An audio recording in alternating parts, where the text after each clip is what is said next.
All right, everyone, welcome to Curious Vlad. Let's begin with the prayer as we always do, and then we'll get on to a few uh, topics that I think will be very interesting, and then we'll open it up for questions. O Heavenly King, Comforter, Spirit of Truth, who art everywhere present and fillest all things, treasury of good things and giver of life, come and dwell in us and cleanse us of all impurity and save our souls, O good one. All right, welcome, everyone.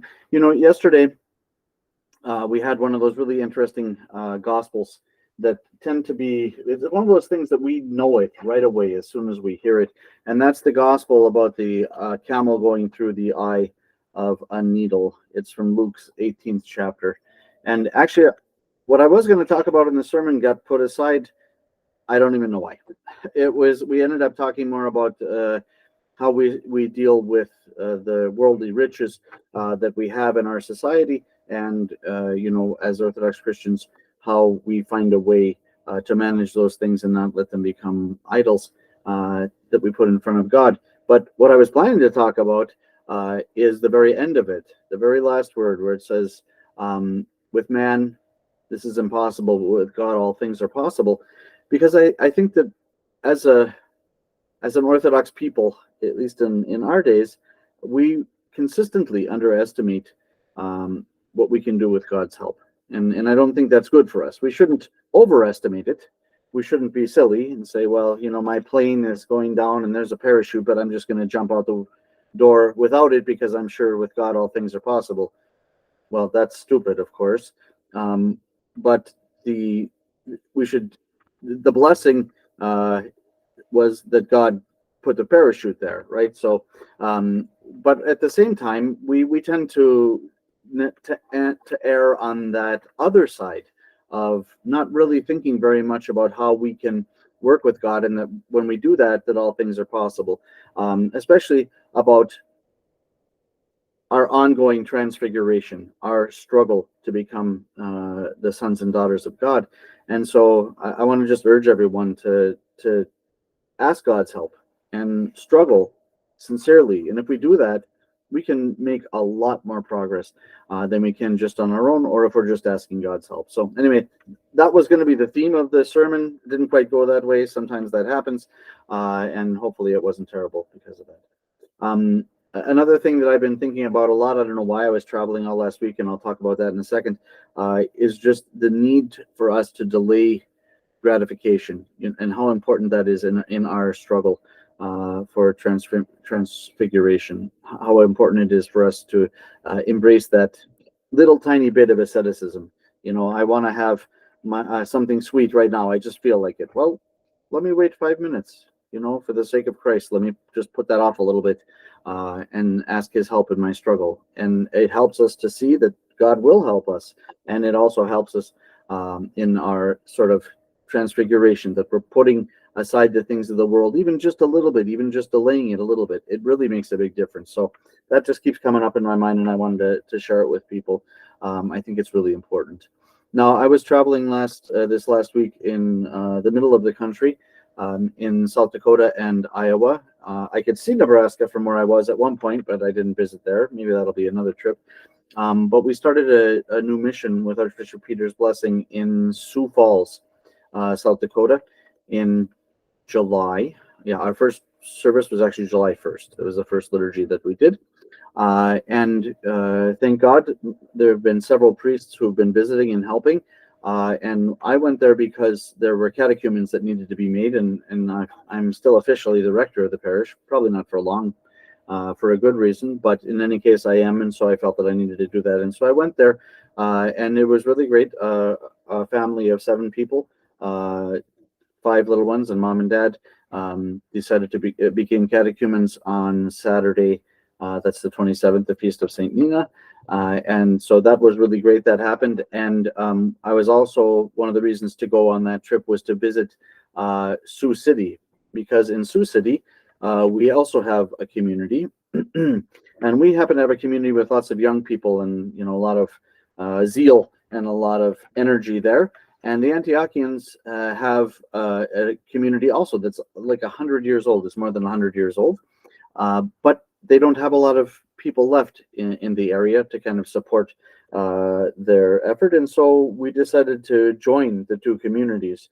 And so our community left its little rented space and went to the Antiochian church, the actual church building that they have there, and the Antiochian Metropolitan and Archbishop Peter agreed that that parish would become part of our Mid-American diocese. And so we didn't necessarily pick up a parish. The same parish is there, but it's a combination of the Antiochian parish and our parish that was there. And we took the parish, the Antiochian parish's name, St. Thomas the Apostle. So that's very nice. We don't have another parish named after that in the diocese. And the mission that was there was named after the Annunciation of the Mother of God. And there was never, ever going to be a day when the bishop would come to them on their feast day, because it's one of the 12 great feasts, and the bishop will be in the cathedral, of course, for that. But St. Thomas the Apostle, yes, of course. And so I think it was also very strategic. So that was really nice. It's a beautiful facility that they have there that was built specifically as an Orthodox church. And very interestingly, it reminds me actually a lot of the temples in and around the Holy Land, which kind of makes some sense. I've not been to Damascus, so maybe they're just the same there. Just the little things. So it was very nice, and it's a very beautiful facility. And thank God that we have this growth happening in the middle of the country there. So that was where I was. That was good news. More good news.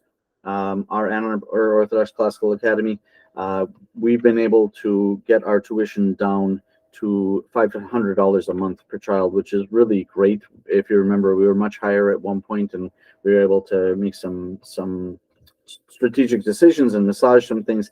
And we're really excited about that. And we're asking everybody to get the word out. And we're going to be really making a big push here, because parents make the decisions about enrolling their kids in February and March usually for the next year. And we'll be done with the building right after Pascha, we think. But at most, the present students would be in there for a month, and we may not even do that. But for sure, in the fall, we'll be ready to start, and that's something really exciting. And of course, there's discounts for multiple children in the same family, and so on and so forth. But that I think is really exciting. And then I wanted to kind of turn the tables. Maybe not really turn the tables. And it's not so fair because we have a small group tonight, but in any case, usually you ask me questions, but I wanted to ask you questions, and maybe you'll answer it now, or maybe you'll think about it, maybe both, and that might be good. How can we bring even more people to Christ? How can we bring more people to the Orthodox Church, to our St. Vladimir parish? We know that there are a lot of people who are sort of orbiting around, keeping an eye on what's happening, visiting once in a while, or maybe most likely not visiting at all. And if you have ideas about that, I'd be really glad to hear those. We're going to have a couple of open houses this year in addition to our festival, and we hope that that's going to help a little bit. But still, as usual, in our parish, there are lots of really, really good ideas, but most of them stay in people's heads. So anyone who would be willing to share is welcome to do that now, or to email me at any time, because I really think that we want to try to make a concerted effort, as we always do, but at least to get your ideas and ask you to share those ideas, because everyone comes in a different way, and you may be seeing things that we are not. Okay, so those are the few things that I wanted to get out there. And of course, some people will see this as a video after the fact, as opposed to being on live. And we invite you to put in the comments section right below the video here your comments, and we really appreciate those. As I promised last week, I would put some links in the comment section, which I did from last week's video. And if we have some links that are in this week's video, then I will put those there as well. I think that that's probably the best way to do it.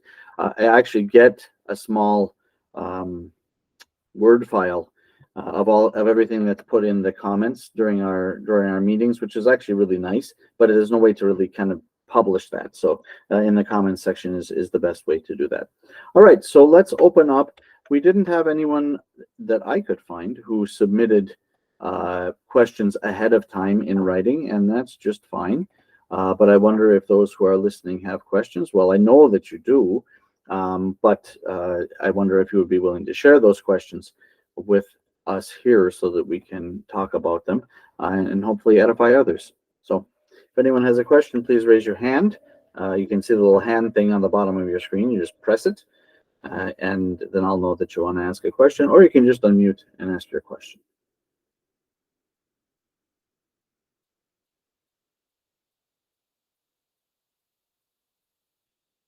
I wish I could share pictures with you of that parish that I visited in Sioux City. I think everybody would enjoy that, but I don't know how to do that.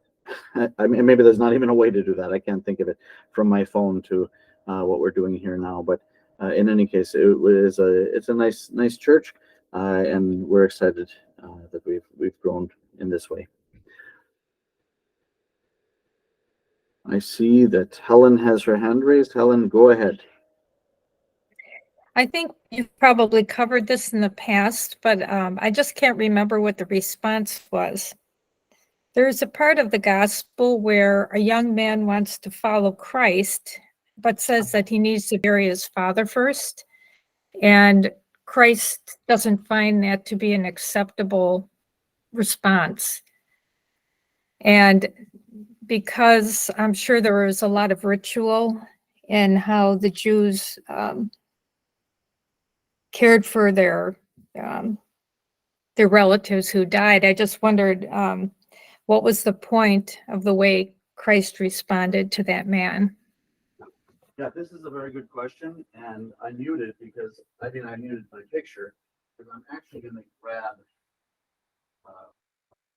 St. Theophilus' explanation of the gospel. That's from Matthew, 8th chapter, and I think that I looked that up recently. I was thinking about this for some other reason, and I thought it would be interesting for us to read it. So I'm going to actually read right from it. If I can find the light. Okay.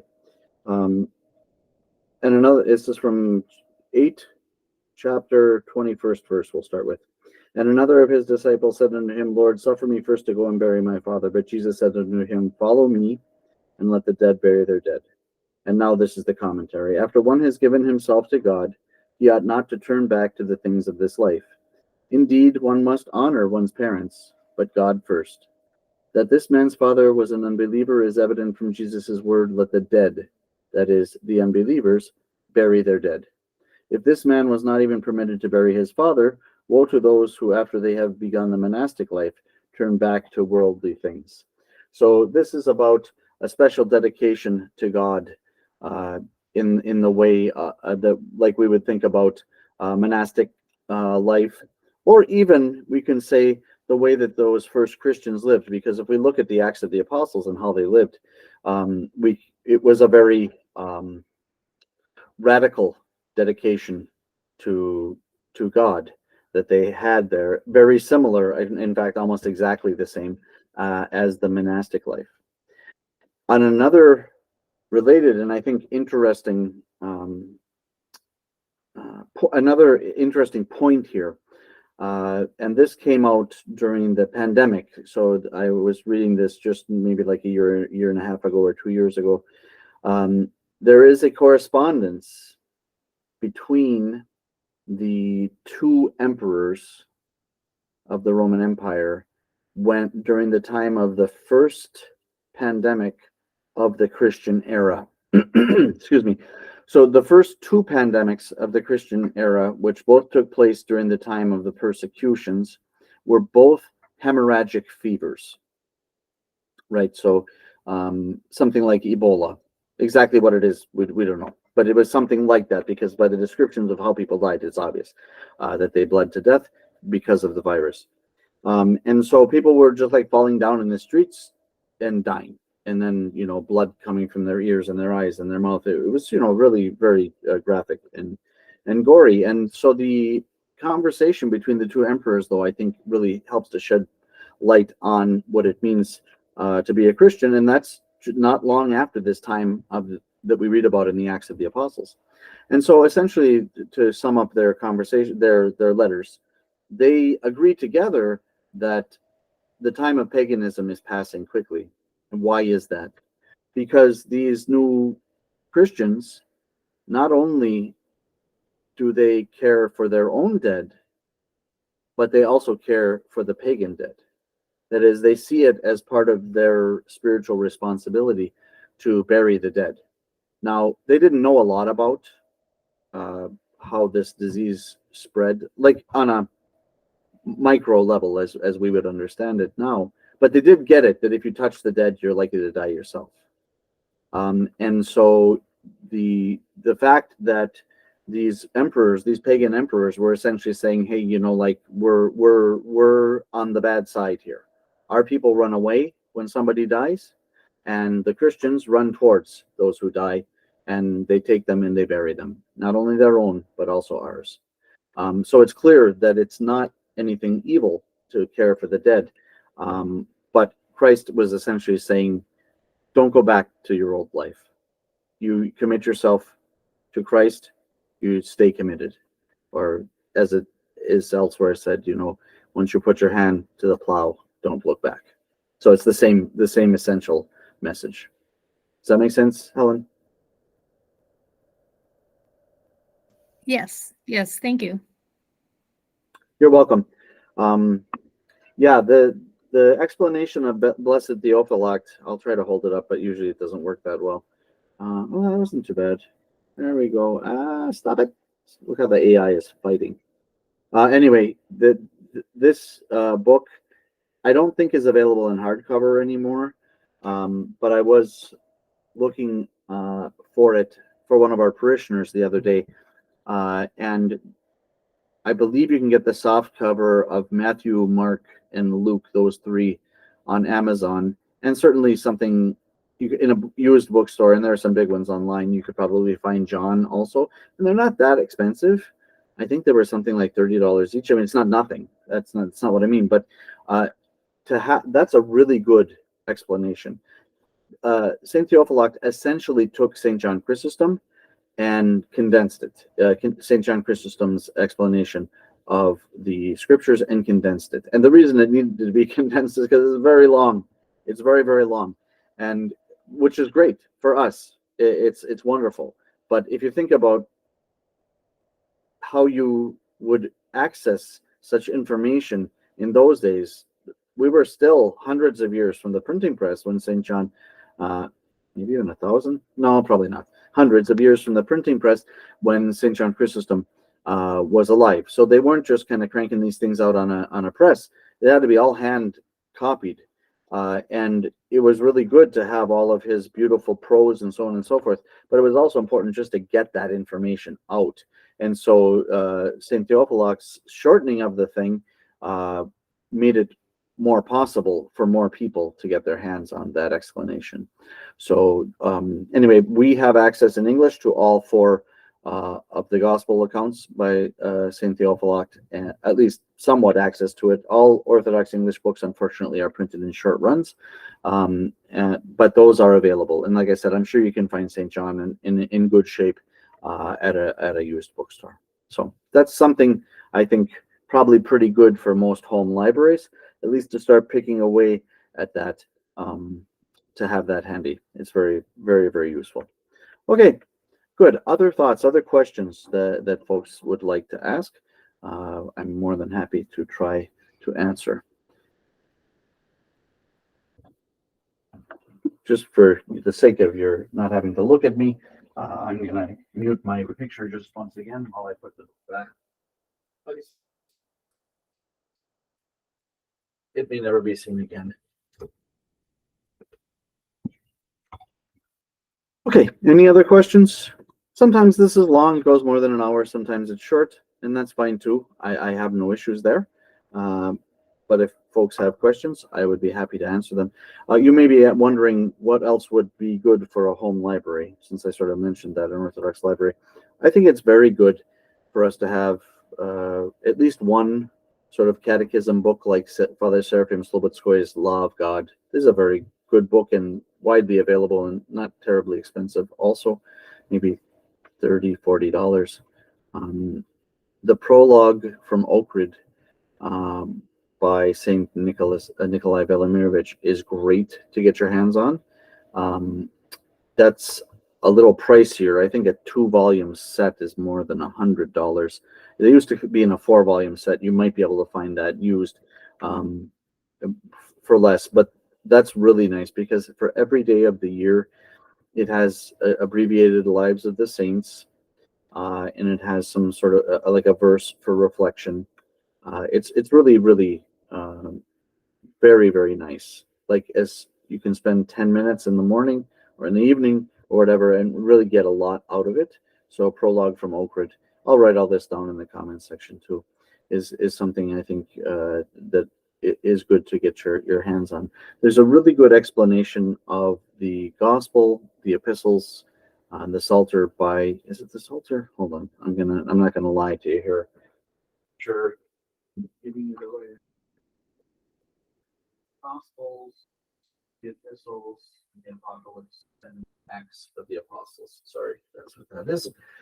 By Archbishop of Eriki, who was the rector of Holy Trinity Seminary for many years.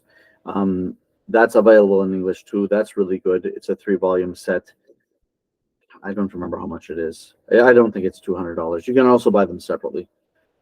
So these things are not necessarily cheap, but they're something that is really helpful for us to have in our home libraries.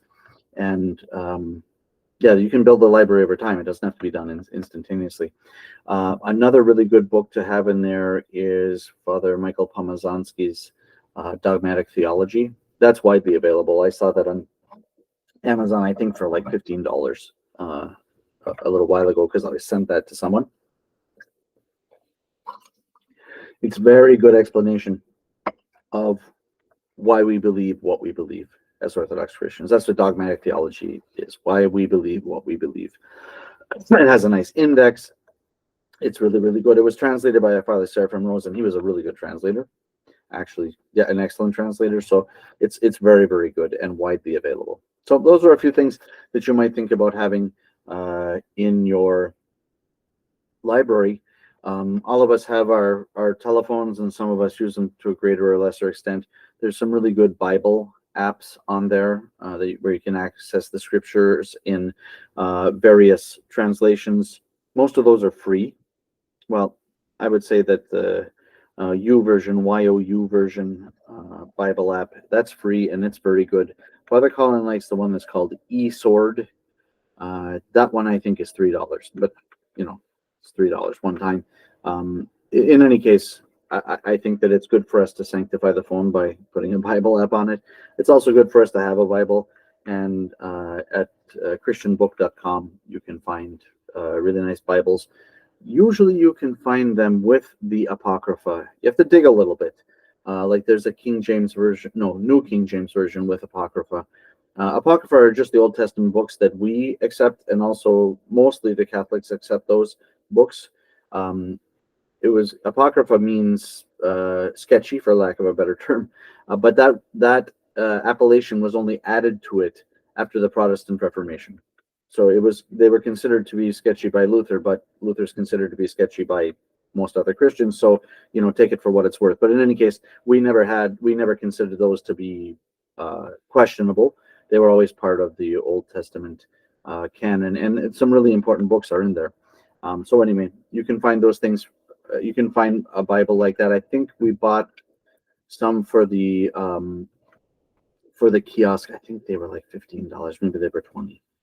So in any case, those are a few ideas for a spiritual library, and I think it's important for us to work on that. Okay, Lori just jumped on, and it's great to see Lori. I think everyone's getting tired of me talking too much, Lori. We've had a couple of questions, and that's great. And I wonder if you have any questions that you would like to ask. You would be welcome to do so now. Or anyone. You can raise your hand or put the question in the chat. That's also acceptable. Here is the chat. You should all see that just pop up on your screen. It says, here is the chat. That's the little bubble on the right-hand side of the bottom of your screen. Like they used to have in cartoons, in papers, where you know that this person is talking because the bubble is pointing to that person. So you're welcome to put your questions there as well. Okay. So it's 8:30. And I'm not dying to jump off, but I am going to be traveling again tomorrow, so I'll ask your prayers. I'm going to get to spend some time in St. Louis and the environs there, so I'll leave tomorrow and come back Thursday, but it won't affect the parish schedule. Father Dimitri will serve on Tuesday night and Wednesday morning, and we'll still have our Edinburgh Orthodox Classical Academy catechism on Wednesday morning as well. So we'll give a last chance for questions, and if there aren't any, then we will say good night. So going once and twice. I have a question. Oh, right at the end, Lori, you got it in. Great. Going through the schedule, I'm sorry. Is there still Akathis on Wednesday night? Yes, unless we have, unless we have some other service because there's liturgy on Thursday. So there will be Akathist on Wednesday nights. Sometimes it's done as a reader's service, which means that it's a bit shorter. When the priest is there, there's additional sort of things that are done. So maybe it lasts for 25 to 30 minutes when it's a reader's service. When the priest is there, it can be more like maybe an hour. But yes, as long as there's no liturgy on Thursday, there's a Akathist on Wednesday night. Thank you. You're welcome. Good question. I was just speaking of the schedule, right before we got on, I was finishing up the February schedule, and we're getting well into the Lenten Triodian then, but that's only on Sundays until we actually get to Lent. So the Lenten Triodian begins, a month before the Great Lent itself begins, and it begins just by kind of impacting the Sunday services. And really, we don't feel it very much at liturgy.